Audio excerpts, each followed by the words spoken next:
И така, слава на Бога, повечето от вас ме познавате с пастор Ваня. Вече 36 години пастируваме от 90-та година и все още имаме така мотивация да продължаваме да служим, защото работници са малко, нивата е изобилна, трябва работници и нашата цел, задача, специално това, което е в моето сърце през годините, е да обучавам вярващите, членовете на църквата, последователите, учениците на Господа, да стават лидери, да се издигат в служение, да създават нови църкви. И през всичките тези години в България вече като деноминация имаме повече от 50 църкви, за които продължавам да се грижа. Това е видението на църквата. Проповядваме Словото, обясняваме го, хората да го разбират, да растат духовно и те да могат самите да служат. Така че аз се радвам за Вани Жужа през годините. Той е служил там на някои от църквите. Била е положена основата духовната. Тук се местят и не само те, много други от църквата са излезли на различни места и така по една или друга причина и ние ги считаме за наши мисионери, защото където и да отидат, те прогласяват Словото, било то домашни групи или църкви някъде, където са направили това, което са научили, те го предават. И тук от време на време идваме да се видим, така да се насърчим. На мен ми е приятно и благославям тази църква и да се умножи. Така Божието дело да расте тук.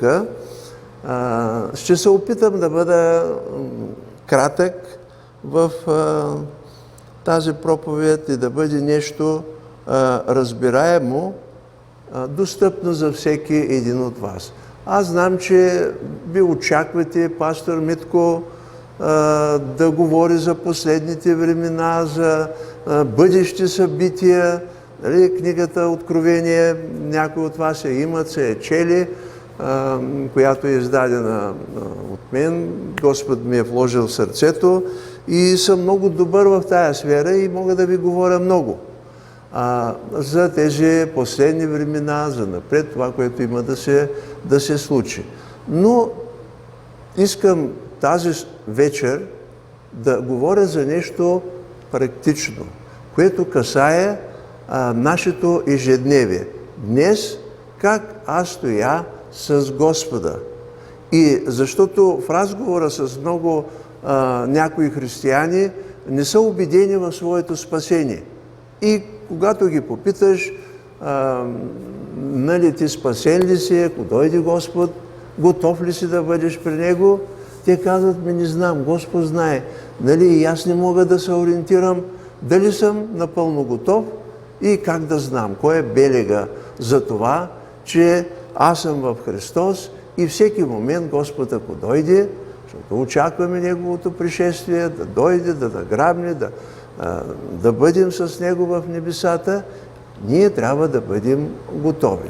Така като информация за бъдещите събития, това, което Библията и Господ е записано и Господ ни е открил, е добре да го знаем като информация. И това ни помага да бъде утвърдена нашата вяра. Вчера е минал денят. Той е отминало вече. Утре Господ казва, утрешния ден не е ваш. За да не мислим за утре, какво ще се случи, какво ще стане. Важното е сега, момента, как ти стоиш с Господа. И озаглавил съм моята проповед да държим това, което сме изповядали. Ние сме направили някаква изповед на вяра и това нещо трябва да го държим с дразновение и увереност и ще видим каква е тая изповед, която ние сме направили и трябва да я държим. Текста, който съм избрал, е от Евреи 4 глава, от 14 до 16 стихови. И така, като имаме велик първосвещеник Исус, Божият Син, който е преминал до най-високите небеса, нека държим това, което сме изповядали. Защото нямаме такъв първосвещеник, който да не може да състрадава с нас в нашите слабости. А имаме един, който е бил във всичко изкушен като нас, но пак е без грях. Затова нека пристъпваме с дразновение към престола на благодата, за да придобием милост и да намерим благодат, която да помага в подходящото време. Книгата Евреи от време на време така предпочитам, чета, проповядвам и от църквата в нея. Първата част, първите глави, първата половина, може би, говори за личността на Исус. Кой е Той и какво ние имаме в Него? Когато почнем да четем наред така текстовете, първо разбираме, че Исус е Творецът, Създателят на Вселената. От Него е всичко. От Него всичко, видимо, невидимо, Той го е създал чрез Словото, което е изрекал, и всичко това се е случило. Това, което е на земята, на небето, ангелските същества, растения, животни, всички тия красоти, които като дойдем тук в Лас Вегас, зато идваме да видим красотите на Лас Вегас, Божието творение. Нали? Мъдростта, която Господ е дал на хората тук, като изключим тяхното греховно състояние. Нали? Ние за това се борим да бъдем светлина в този живот. Така че ние знаем, че Исус е Творецът. Той е Словото, чрез Него е създадено всичко и без Него не е създадено нищо от това, което е станало. И Той прие човешки образ и се въплъти и стана като един от нас. Това е като азбуката, трябва да ги знаем тези неща, това е основата на нашата вяра. Кой е Исус? После ни се разяснява, че Исус е по-горен, Сина е по-горен от ангелите. Тези духовни превъзвишени същества, които Господ е сътворил преди настоящето творение и преди човека. Ние не ги виждаме, но те са реални. Те съществуват. И когато някой дори зададе въпроса, има ли извънземни? Под това понятие се разбира, че освен този живот на Земята, има ли друг живот в Вселената? Да, отговорът е има, защото тези ангелски същества, Господ ги е създал и те са едно голямо множество и си имат своята иерархия, структура. Знаем за падението на най-превъзвишения ангел Луцифер, сина на светлината, засиняващия херовим, който съгрешава и става за нас познат като дявола или сатана, противника на Бога и нашият враг. И дори той е придобил чрез измамата на греха, още от Адам и Ева, власт на тази земя и сам Господ го нарича дори князът на този свят. И зато и не трябва да се учудваме защо се случва всичко това. За демоните, за падналите ангели, които той има власт да управлява и чрез тях може да прави само пакости и порази. Но Господ ни е избавил от този свят и ние сте станали светии. Преминали сме от царството на тъмнината в царството на светлината и вече ние не сме роби на греха, но ние служим на царя на царете и на Господа на господарите. Ние трябва да го осъзнаваме. Кой е Исус? Дори се дава сравнение, че Той е по-превъзвишен, по-голям, неговата позиция от Моисей. Знаем кой е Моисей, как Господ го призова и изведе израелтяните от страната на робството Египет, приведе ги през Червеното море и влязаха в обещаната земя. Днешно време Исус Христос, Той е главата на църквата. Той е, ако можем така да го кажем, нашият Моисей. Ние сме Неговият народ. И там пак в Евреи се казва, че Моисей беше верен на Божия дом, който беше Израел. Също така и Исус е верен на Неговия дом. И Неговият дом сме ние, аз и ти, ако ние останем да бъдем членове на Божието семейство. И трябва да осъзнаваме кои сме в Исус Христос. И сега тук от тази глава, от 4 глава до 7 глава, ние четем, че Исус ни се представя като в една друга функция или служение, като първосвещеник. Един, който се застъпва за нас, който е наш адвокат, така да го кажем. Дявола ни обвинява за едно или друго нещо, внушава ни разни мисли на вина, на греховност и в крайна сметка се задава въпрос, аз дали съм достоен да бъда дете на Бога, след като съгрешавам, допускам слабости в това или онова. И ако съгреша, аз имам ли път назад към мен Господ да ме възстанови, така, щото да имам живота вътре в себе си. И разбирайки функцията или служението на Исус като първосвещеник, ние знаем, благовестието се състои в това, че Исус умря за нашите грехове, беше погребан и на третия ден възкръсна. Това е благовестието. Възкресението на Господа. И след като възкръсна, Той се възнесе на небесата и седна от дясната страна на Бога. За какво? За да ходатайства всякога за нас, за мен и теб. Той не ни обвинява. Никой от нас като родители, дори и децата ни да съгрешават, ние имаме сърце, имаме милост и искаме те да се възвърнат в пътя, да имат респект, уважение към своите родители.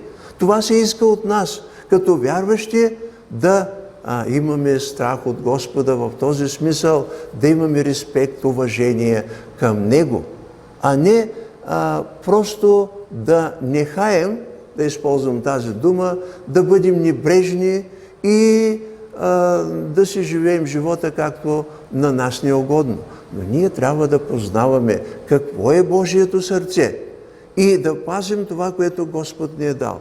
Той ни е умил, ни е очистил от греха и ни е дал живот. С цена сме купени. Ние сме нови създания в Христа Исус и е сложено едно ново начало. Тук текста, който четем, стих по стих ще го прочета на ново 14 стих. И така, като имаме велик първосвещеник, знаейки, разбирайки, че има един на небесата, Исус, Божия Син, който е преминал до най-високите небеса, нека да държим това, което сме изповядали. Трябва да го знаем, че имаме един, който е на наша страна и Той ни защитава. Това е Исус Христос. Велик първосвещеник Исус, Божият Син.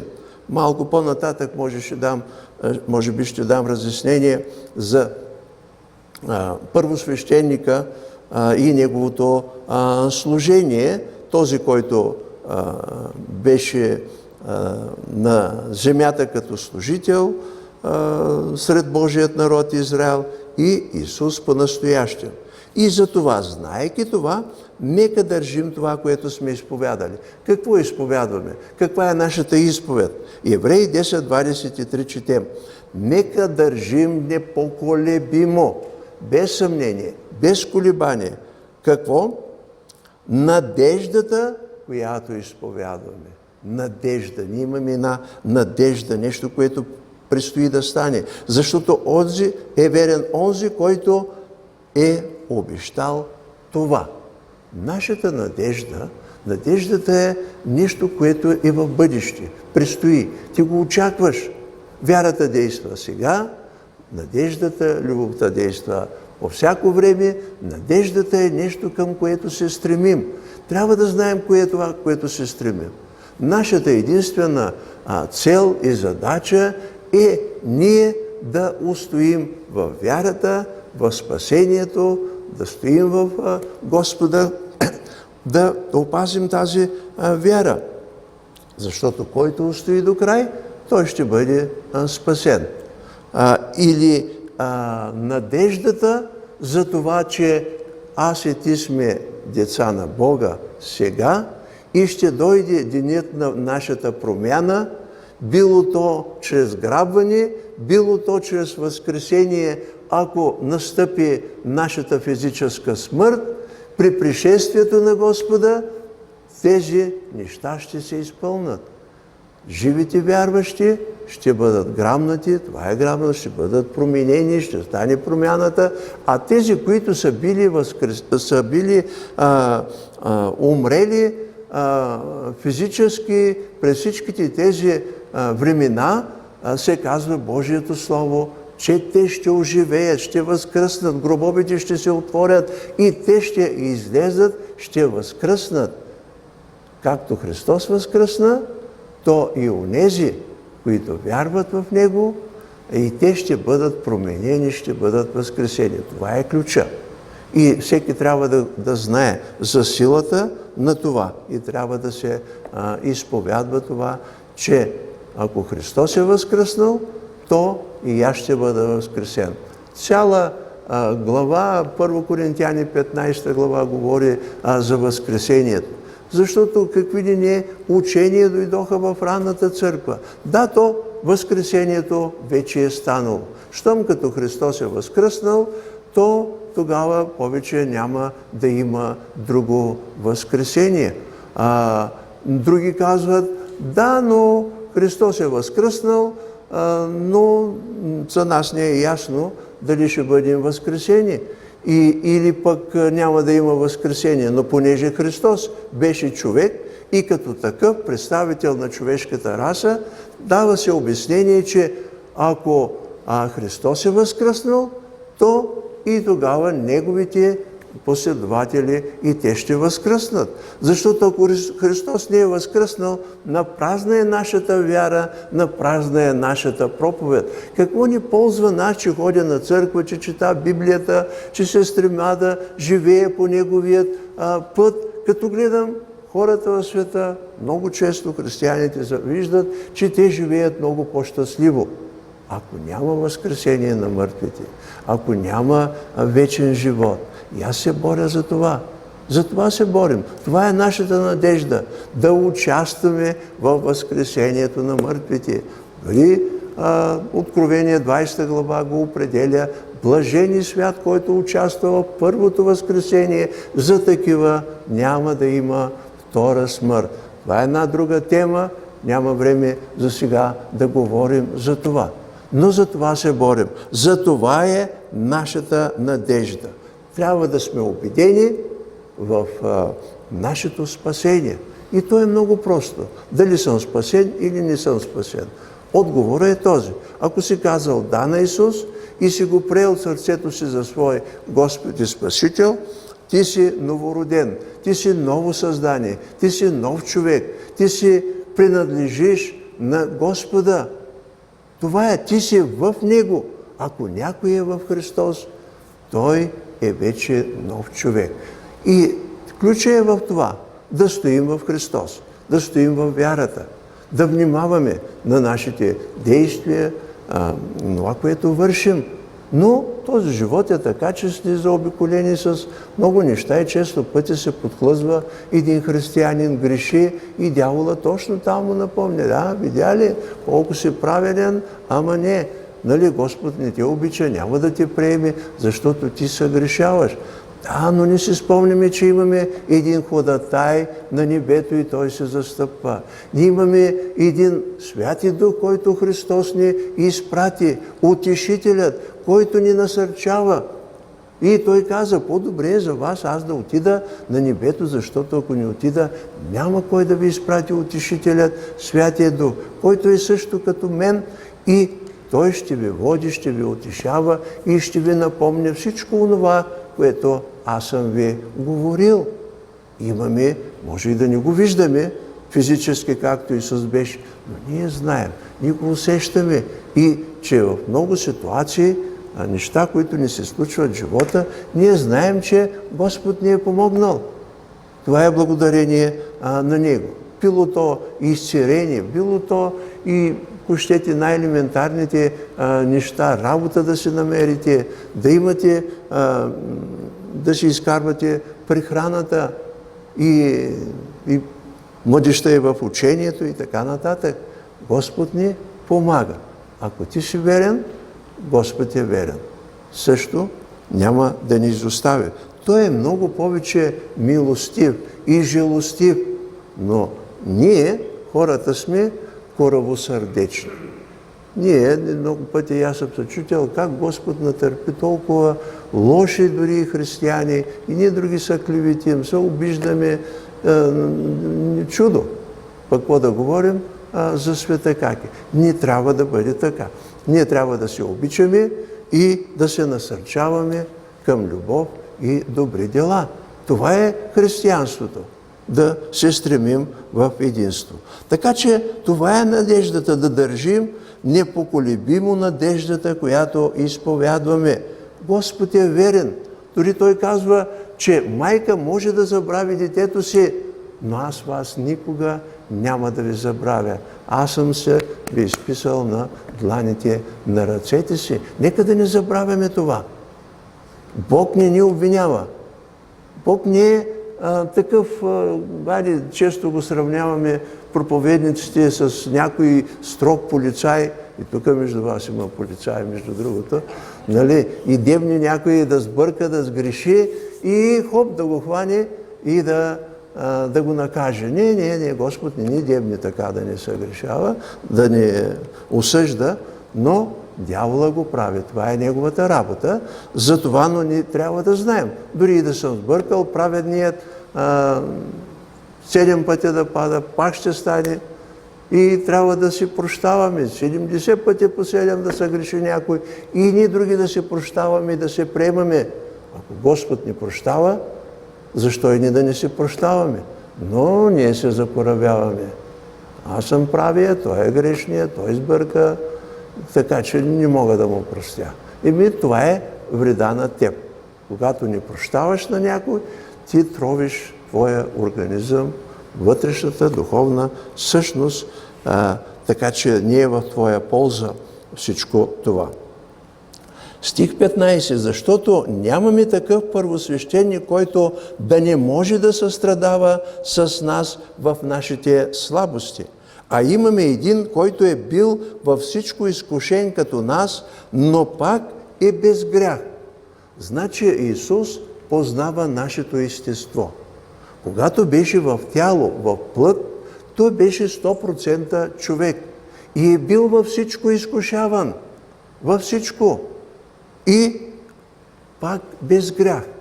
Това, което изисква дявола, това, което изискваше от него, изисква от нас, той изисква поклонение. Ние да му се преклоним, да се отречем от Господа и всичко можем да имаме. Така каза дявола, само ми се поклони и тези сърца, всичко ще бъде твое. Това иска дявола. Или когато дойде звяра, антихриста в тези последни времена, той ще изисква поклонение. Да се отречем от вярата от Господа и да приемем Него за авторитет. На Него да се покоряваме. Затова ние трябва да изграждаме нашата вяра и твърдо да стоим във всичко това. Така че Исус ни е дал пример. Всичко изкушава, но не съгрешава, оставя праведен. Не е необходимо от нас ние да ходим на кръст, да даваме живота си. Господ не го очаква това нещо от нас и не го изисква такива жертви, но Исус каза: мене гониха и вас ще гонят. Това е с цел да бъде опитана нашата любов, нашата вяра към Бога. Но Бог няма да ни даде повече изпитание от това, което можем да носим, да понесем. Той ще ни подкрепя във всичко това. Тук ключът е, че Исус може да състрадава с мен и теб, защото Той е минал по този път, знае изкушенията, съблазните в този свят, знае къде можем да се провалим и Той може да ни помогне и желая да ни избави. В 1 Петрово 2:21-22 четем: защото и за това сте призовани, понеже и Христос пострада за вас и ви остави пример да вървите по Неговите стъпки, който грях не е сторил, нито се е намерило лукавство в устата му. Той ни остави пример да го следваме.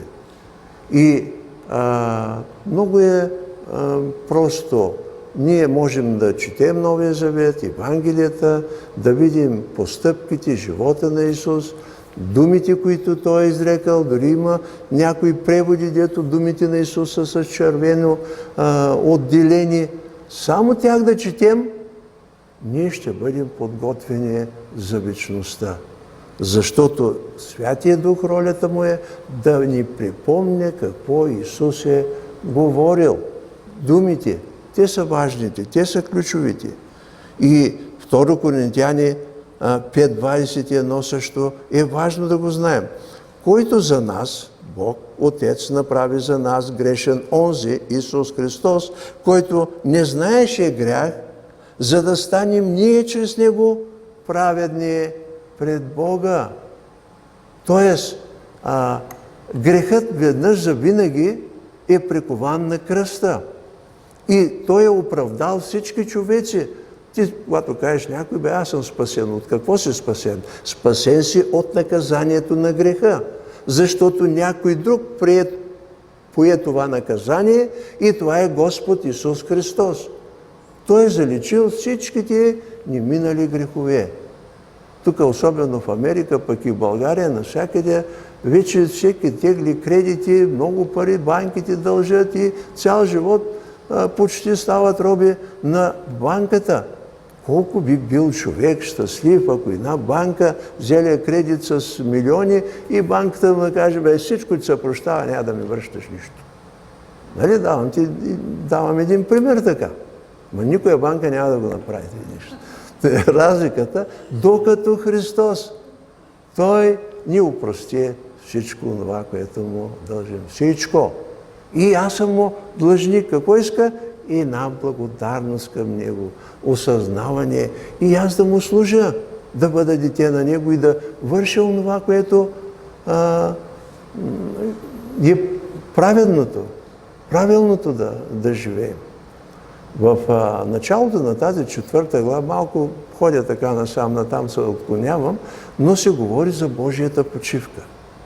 И казвам: внимавайте да не би някой от вас да не може да влезе в Божията почивка, както израелтяните за тях, които се вървяха в пустинята, Божията почивка, мястото беше обещаната земя да влезат. Но през целите тези 40 години, от 20 години нагоре, които излязаха, само 2 човека влязаха. Всички други измряха в пустинята поради роптанието, по което постоянно недоволстваха, роптаяха против Бога, въпреки че го виждаха. Денен в облачен стълб, вечер в огнен стълб. Виждаха, Моисей беше с тях, Бог говореше на Моисей, Моисей на тях. Но те пак роптаяха за дреболи, за житейски нужди. Много християни хленчат постоянно в своя живот. Това е роптание, това не трябва да бъде така. Трябва да бъде пример са Исус Навин и Халеб, които държаха за вярата в Бога. За нас в днешно време е небесния Ханан, ние да влезем там. Но в същото време, по-настоящем, ние трябва да се почиваме в Господа. И онези хора не живееха с вяра. Не разбираха Господа. Господ не можеше да бъде в тяхните сърца. Те да го усещат. И се дава сравнение, че Господ за 6 дни сътвори света и на 7-я си почина от своите дела. И всичко това, което сътвори, беше съвършено. Съвършено беше и си почина. Няма какво повече да прави. Но он се налага пак, Исус казва, Отец ми работи и аз работя сега, защото има тук и ни грешници, които аз трябва да умра за тях, да ги изкупя и те да влезат в взаимоотношения с мен и аз да си почина в тях. Защото Бог сътвори Адам и Ева, за да общува с тях и да му е приятно. И Бог иска да ни е приятно, да е в моето сърце и ние да се почиваме в Него. Ето този мир се говори. Внимавайте да не би някой да ни влезе в Неговата почивка. Да не сме размирени постоянно. Много често християнина и се под напрежение размерен, се гони нещо, той да направи, но и да направи, този го ядосал и не му върват нещата. Ма няма почивка. Кога Господ ще се почини в тебе и да каже, свършени са моите дела с този човек. Той е изкупен, спасен и има твърдата вяра, живее в увереност в този живот. Аз нямам какво повече да правя с него. Той е готов, съвършен. И аз се почувам. С него нямам работа. Ще търся други грешници. Ето това трябва да търсим. Да бъдем в Божията слава. Така че Бог направи един праведен грешник, за да бъда аз и ти праведен. И трябва да знаем, че аз съм праведен. Защо? Защото имам Божията правда. Някой вече е направил всичко това за мен и теб и аз трябва да стоя в тази увереност. Стих 16. Затова нека пристъпваме, знаейки всичко това, с дразновение към престола на благодата, присъствието на Бога, взаимоотношения с Бога, за да придобием милост и да намерим благодат, която да помага в подходящото време. Ние се нуждаем от Божията благодат. Да имаме дразновение, да отидем при Бога, тайната стаичка, тъмната стаичка, някъде да изкажем всичко това, което е в сърцата ни на Бога. И знам, да имам дразновение, че Бог ще ми чуе и ще ми отговори. Защо? Сега чета в Евреи 10, 19, 24. И така, братя, като имаме чрез кръвта на Исус дразновение да влезем в светилището през новия живия път, който Той е открил за нас през завесата, т.е. плътта си, и като имаме велик свещеник над Божия дом, нека пристъпваме с искрено сърце и в пълна вяра, с сърца очистени от лукава съвест и с тяло измито в чиста вода. Нека да държим, пак същия стих, който четох от начало, непоколебимо надеждата, която изповядваме, защото е верен онзи, който е обещал това. Обяснявам го. Много е силно и важно. Ще се върнем в светилището, в скинията в Стария Завет. Имаше двор, имаше скиния, която имаше, или скиния, една палатка от кожи направена, тя разделена на две места, на две части, свято място и пресвято място. И през святото място там беше Божия ковчег, там в него бяха 10 Божии заповеди, известно време стомната с манната, Ароновия жезъл, който беше разцъфтял за една вечер и над него имаше един капак, който се нарича умилостивилище, над него и ни херовими, така, грандиозна гледка и оттам там беше Божието присъствие. Там Моисей влизаше постоянно и се срещаше с Господа и Господ му говореше и той излизаше и говореше на Бога. Но работата на първосвещеника беше тази. Той да бъде посредник между Бога и човека, израелтяните. И принасяше жертви на Бога и трябваше да принася жертви както за народа, така и за себе си, защото и неговата природа беше грешна и само веднъж в годината можеше да влезе в това пресвято място, в присъствието пред трона на Бога. Там, веднъж в годината, му се позволяваше. Имаше и опасност и нещо, ако съгреши, постъпи неправилно, дори да не излезе жив оттам. Това беше, защото той беше в плът. Сега, разликата каква е? Исус Христос той принесе една единствена жертва, собствената си, за целия свят. Не само за вярващи, за невярващи, за най-големия грешник, престъпник, за всички той принесе веднъж една жертва и това е неговата собствена жертва, неговото тяло.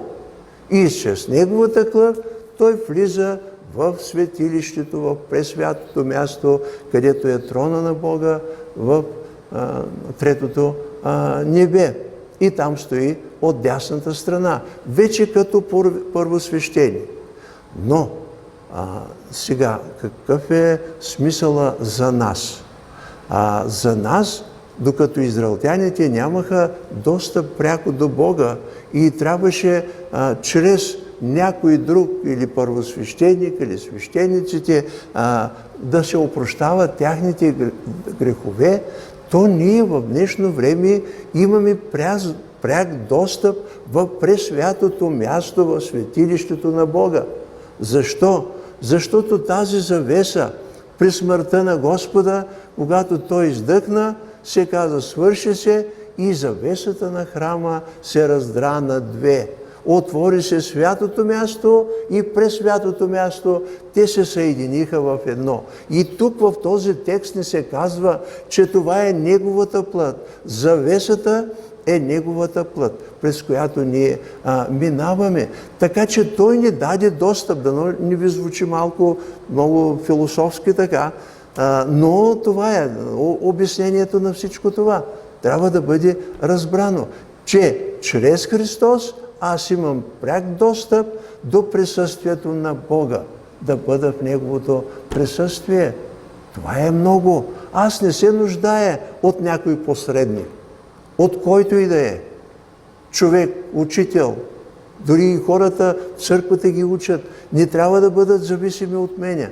Аз съм като един от тях със служение, което имам от Бога да предавам Словото.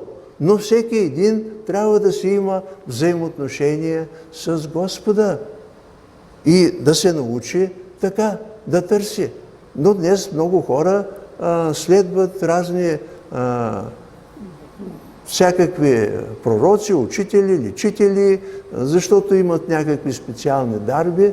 Да, може би вярата им такава и в определени моменти помага, но ти не можеш да бъдеш зависим в тая област от някой друг. Трябва да се научиш. При най-малкия проблем имам при Господа, имам пряк достъп до Него, не ми трябва никой.